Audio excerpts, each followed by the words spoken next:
नमस्कार दोस्तों, स्वागत है आपका मेरे YouTube चैनल पे। तो आज मैं आपको सुनाने जा रही हूँ दशा माता के 10वें दिन की कहानी। 10वें दिन की कहानी में जो पहले दिन की दशा माता की कहानी होती है वही सुनाई जाती है। तो चलिए शुरू करते हैं। बोलो दशा माता की जय। एक सास बहू थी। बहू का पति विदेश था। एक दिन सास ने बहू से अग्नि लाकर भोजन बनाने को कहा। बहू गांव में अग्नि लेने गई, पर किसी ने उसे अग्नि नहीं दी और कहा कि जब तक दशा माता की पूजा न हो जाएगी अग्नि नहीं मिलेगी। बहू खाली हाथ घर लौट आई और सास से कहा कि गाँव में दशा माता की पूजा है, इसलिए कोई अग्नि नहीं देता। शाम को सास अग्नि लेने गाँव में गई। तब स्त्रियों ने कहा कि सवेरे बहू आई थी, परंतु हमारे यहाँ पूजा नहीं हुई थी, इसी कारण अग्नि नहीं दे सकी। सास अग्नि लेकर घर के दरवाजे तक पहुंची ही थी कि एक व्यक्ति बछड़ा लिए आया और उसके पीछे ब्याई कलोरी गाय थी। उसने पूछा कि यह गाय क्या पहलोठी ब्याई है? आदमी ने कहा हाँ, बछड़ा है। सास ने बहू से कहा हम तुम भी गंडे ले और व्रत करे। दोनों ने गंडे की पूजा की। सास बहू ने 10-10 अर्थात 20 फरे बनाए। 21वां एक बड़ा फरा गाय को दिया। पूजन करने के बाद सास बहू दोनों पारना करने बैठी। उसी समय बुढ़िया के लड़के ने दरवाजे पर आवाज़ लगाई। सुनकर माँ ने मन में कहा कि मैं पारना कर चुकूंगी, तब किवाड़ खोल दूंगी। बहू ने अपनी थाली का अन्न इधर उधर करके झटपट पानी पीकर उठ खड़ी हुई और जाकर किवाड़ खोले। पति ने पूछा कि माता कहाँ है? स्त्री ने कहा कि वह तो अभी पारना कर रही है।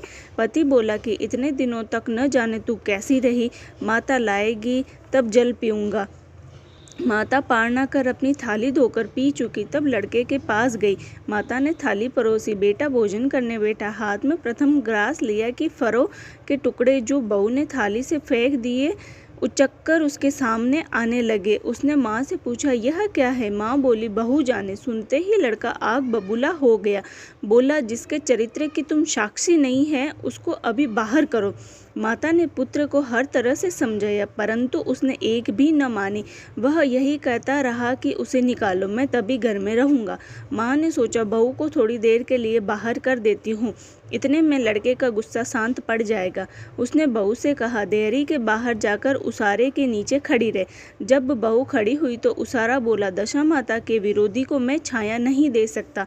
वह वहाँ से कचरे पर जाकर खड़ी हुई। तब कचरा बोला इतना भार कूड़े का नहीं है जितना तेरा है, चल हट कर खड़ी हो। इस तरह वह जहाँ जाती वहीं से हटाई जाती। वह अत्यंत दुखी होकर जंगल को भाग गई। जंगल में भूखी प्यासी फिरती फिरती वह एक अंधकूप में गिर पड़ी, पर उसे चोट न आई। वह नीचे जाकर बैठ गई। उसी समय राजा नल शिकार खेलते खेलते वहां आ पहुंचे।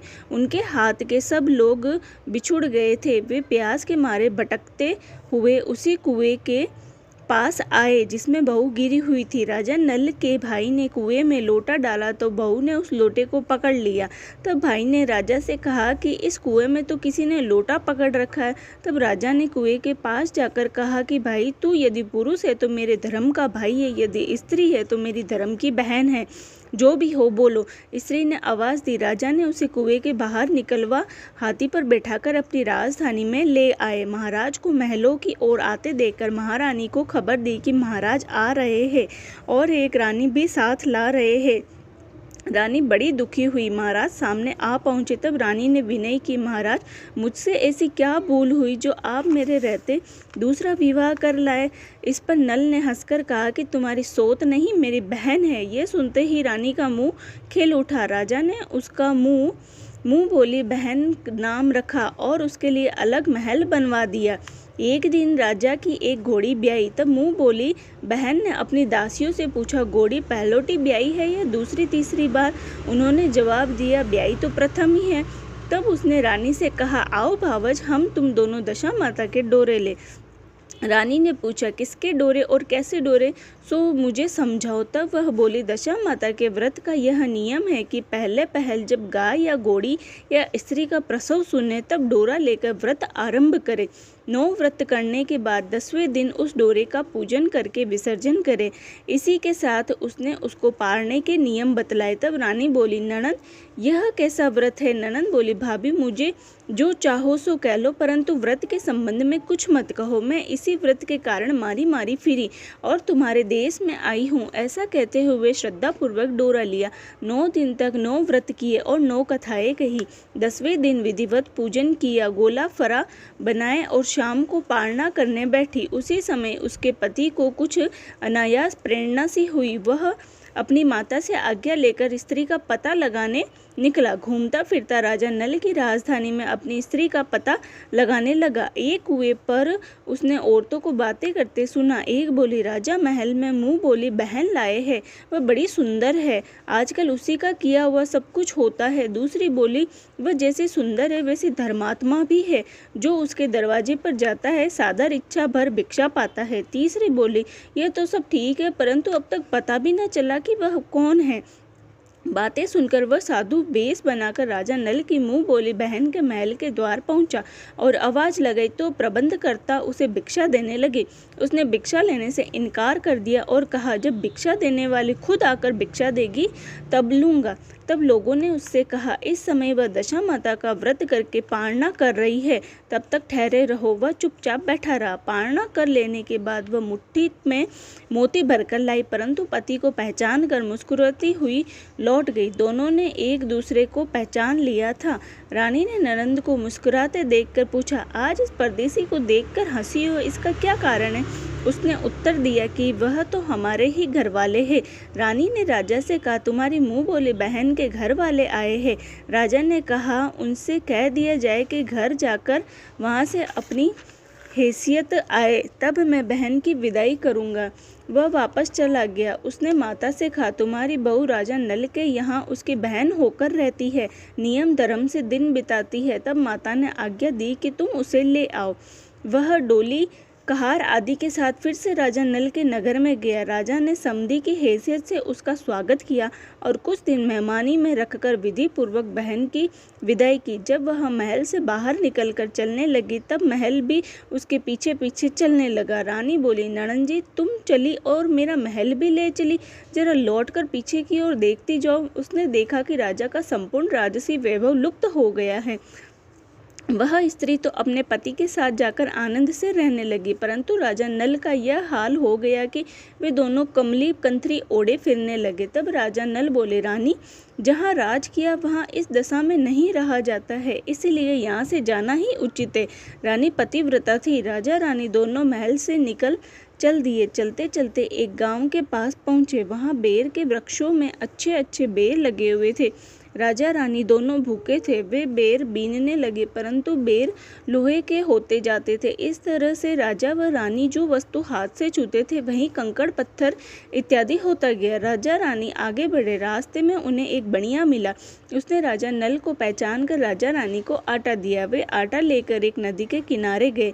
वहाँ रानी भोजन बनाने लगी और राजा स्नान करने लगा। रानी ने रोटियां सेक कर रखी। जब राजा आए और भोजन करने बैठे तब रोटियां ईंट हो गई। राजा रानी वहां से चलकर अपनी मुंह बोली बहन के यहाँ गए। बहन ने सुना कि उसके भाई भौजाई आए हैं। उसने पूछा कि कैसे आए हैं, तो सुना कि लटके चिथड़े आए हैं और कैसे आए हैं। यह सुनकर उससे बड़ी लज्जा आई। उसने उन्हें एक कुम्हार के यहाँ ठहरा दिया। शाम को थाल सजाकर बहन खुद भावज से मिलने गई। उसने सामने थाल रखा तो भावज ने कहा, इस थाल में जो कुछ भी हो कुम्हार के चक्के नीचे रख दो और चली जाओ। वह थाल का सामान चक्के के नीचे रखकर चली गई। थोड़ी देर में राजा ने रानी से पूछा, बहन आई थी? रानी ने कहा, आई तो थी, पर जो कुछ लाई थी मैंने इसी चक्के के नीचे रखवा दिया है। राजा ने देखा कंकड़ पत्थर के सिवा और कुछ भी नहीं। राजा समझ गया कि वह सब कुदशा है। वे चलकर अपने मित्र के घर गए। मित्र ने सुना कि उनके मित्र नल आए हैं, तो उसने पूछा, कैसे आए हैं? इन लोगों ने कहा, कमरी ओढ़े कंथरी बिछावे मांग मांग कर खाना खावे ऐसे आए हैं। मित्र ने दुखी होकर कहा, कोई हानि नहीं, जैसे आए हैं आखिर मित्र है, उनको महलों में ले आओ। मित्र ने बड़े आदर भाव से उनका स्वागत किया, भोजन कराया और एक कमरे में उनके सोने के लिए पलंग बिछवा दिया। उस कमरे में खूंटी पर नौलख का हार टंगा हुआ था। आधी रात के समय राजा सो गए थे। रानी ने देखा कि हार वाली खूंटी के पास वाली दीवार में एक मोर का चित्र बना है। वह हार को धीरे धीरे निगल रहा है। रानी ने राजा को जगाकर यह दृश्य दिखाया। तब राजा ने कहा, यहाँ से भी चुपचाप भाग चलना चाहिए, नहीं तो सवेरे चोरी का कलंक लगेगा। राजा रानी दोनों रात को उठकर भाग चले और अन्य राजा की राजधानी में पहुंचे। वहां सदाव्रत दिया जाता था।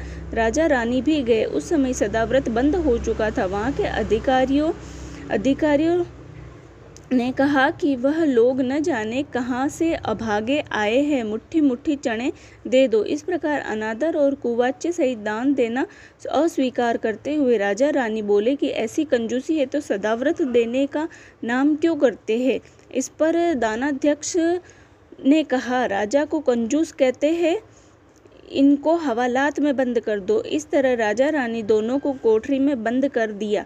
जिस कोठरी में राजा रानी के थे उसी के सामने से आम रास्ता था। एक मैत्राणी राजा की गुड़साल को पार हो उसी रास्ते से निकला करती थी। एक दिन वह बहुत देर से निकली। तब रानी ने उससे पूछा कि आज तुम इतनी देर कहाँ लगाई। वह बोली, आज राजा की घोड़ी पहली बार ब्याई है। रानी ने पूछा, क्या बछड़ा हुआ या बछड़ी?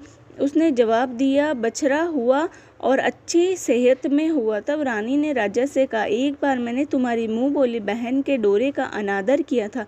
उसी दिन से हमारी दशा बदल गई है, इसलिए आज मैं दशा रानी का डोरा लेती हूँ। राजा ने कहा, यहाँ पूजा की सामग्री कहाँ से आएगी? रानी ने कहा, वही दशा रानी सब कुछ करेगी। तब 9 तार राजा की पाग के व 1 तार अपने आंचल का लेकर रानी ने डोरा बनाया और उसी समय से व्रत ठान लिया। थोड़ी देर में राजा खुद घोड़ी का बछड़ा देखने के लिए उसी रास्ते से निकला। राजा ने नल दमयंती को कोठरी में बंद देखकर पूछा कि ये लोग कौन है और किस अपराध के कारण यहाँ बंद है।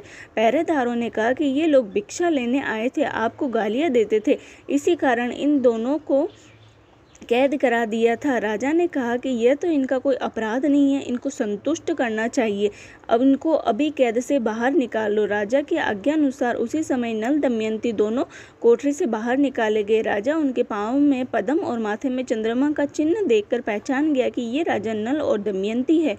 तब उसने विनीत भाव से क्षमा प्रार्थना की और उन्हें हाथी पर बिठाकर अपने महल में ले गया। कुछ दिनों बाद राजा नल पूरे सज धज कर अपनी राजधानी की ओर चले। पहले वे अपने मित्र के यहाँ गए। मित्र ने राजा नल के आने की खबर सुनकर पूछा, मित्र कैसे आए हैं? लोगों ने कहा, अब की बार वो बड़े ठाट बाट से आए हैं। मित्र ने कहा, अच्छी बात है, आने दो, आखिर मित्र है। राजा रानी दोनों मित्र के महलों में गए।